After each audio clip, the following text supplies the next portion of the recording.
pública. Havia 3 ou 4 pedras grandes no local, formando uma espécie de assento, com apoio para as costas e pés. Na pedra mais elevada, descobriram uma anágua branca.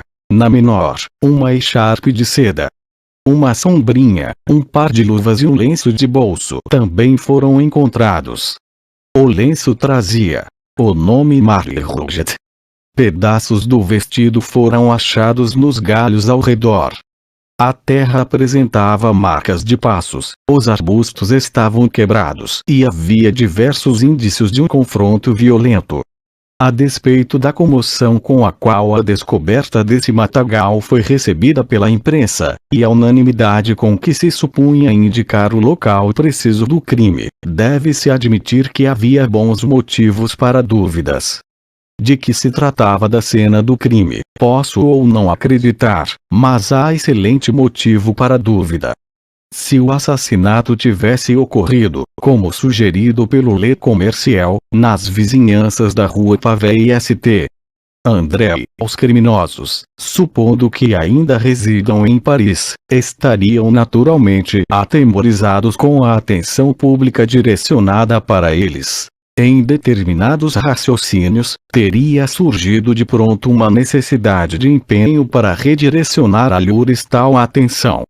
Deste modo, uma vez que a suspeita já recaía no matagal do Barrière e do Roule, a ideia de dispersar os artigos onde foram encontrados pode ter sido proposital.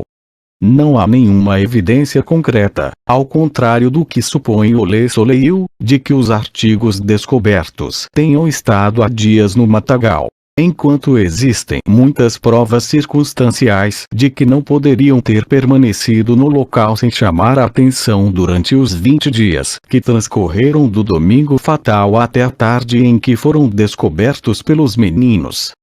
Encontravam-se bastante mofados, alegou o Le Soleil, adotando as opiniões de seus antecessores, em virtude da ação da chuva, e bem grudados pela ação do mofo. A grama crescera ao redor e sobre alguns deles. A seda da sombrinha era resistente, mas as costuras haviam cedido. A parte superior, onde fora dobrada, estava mofada e apodrecida e rasgou quando a sombrinha foi aberta. Com relação à grama ter crescido ao redor e sobre alguns deles, é óbvio que o fato só pode ter sido aduzido pelas palavras e, consequentemente, pelas lembranças dos 2 meninos, pois eles removeram os artigos e os levaram para casa antes que pudessem ter sido examinados por terceiros. Mas a grama cresce, sobretudo em climas quentes e úmidos, como na época do assassinato, de 5 a 7 centímetros por dia. Uma sombrinha esquecida sobre um gramado pode, em uma única semana, ser inteiramente coberta pelo crescimento da grama. E em relação ao mofo sobre o qual o editor do Le Soleil tanto insiste, a ponto de fazer referência a isso nada menos do que 3 vezes no breve parágrafo que acabo de citar, será que de fato ele desconhece a natureza desse mofo? Seria necessário informá-lo de que se trata de uma das diversas classes de fungos cuja característica mais comum é seu rápido crescimento e putrefação em apenas 24 horas. Vemos então, por um lado, que o que foi triunfalmente aduzido, em apoio à ideia de que os artigos estiveram há pelo menos 3 ou 4 semanas no matagal, é nulo às raias do absurdo no que concerne a qualquer tipo de evidência do fato.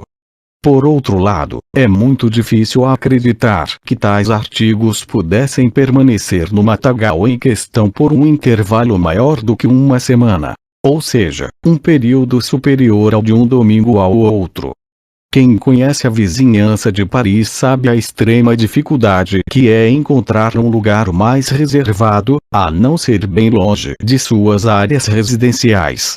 O retiro inexplorado ou até mesmo pouco visitado, entre bosques e matas, é algo inimaginável.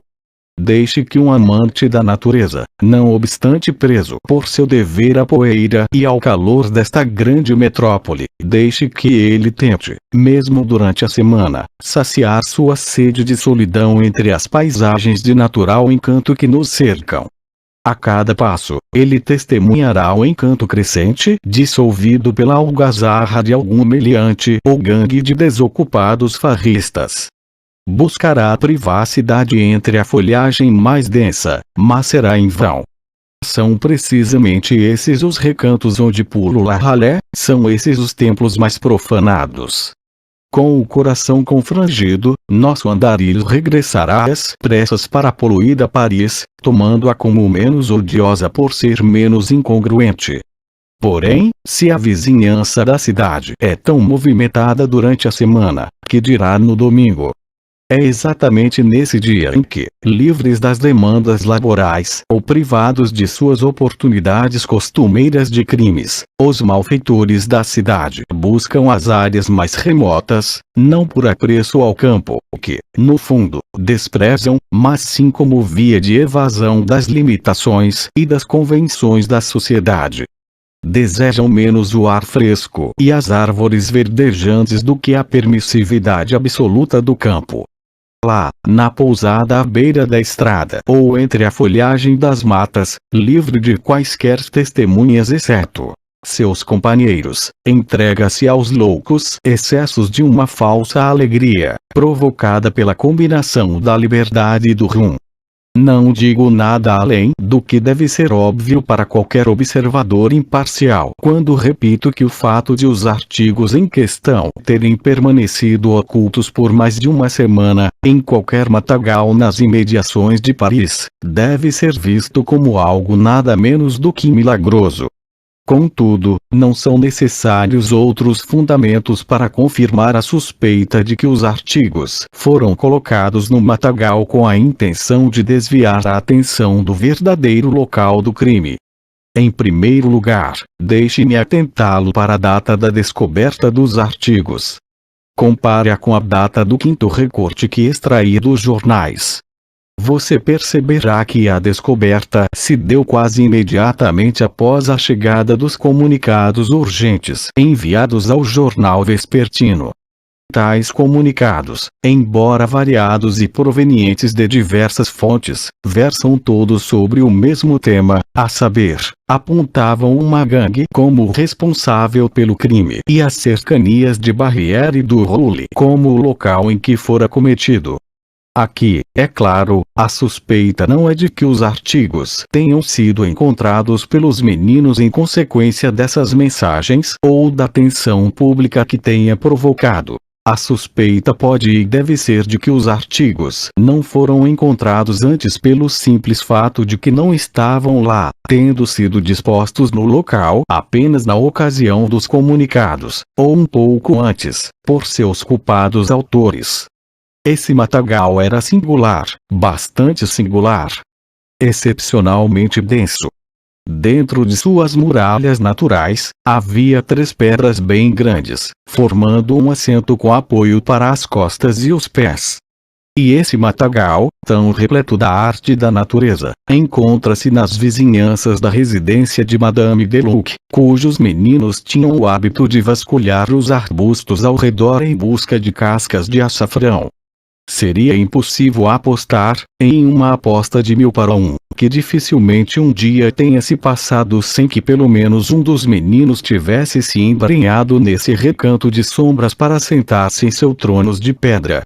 Os que hesitam perante tal aposta ou nunca foram crianças ou se esqueceram de sua natureza pueril.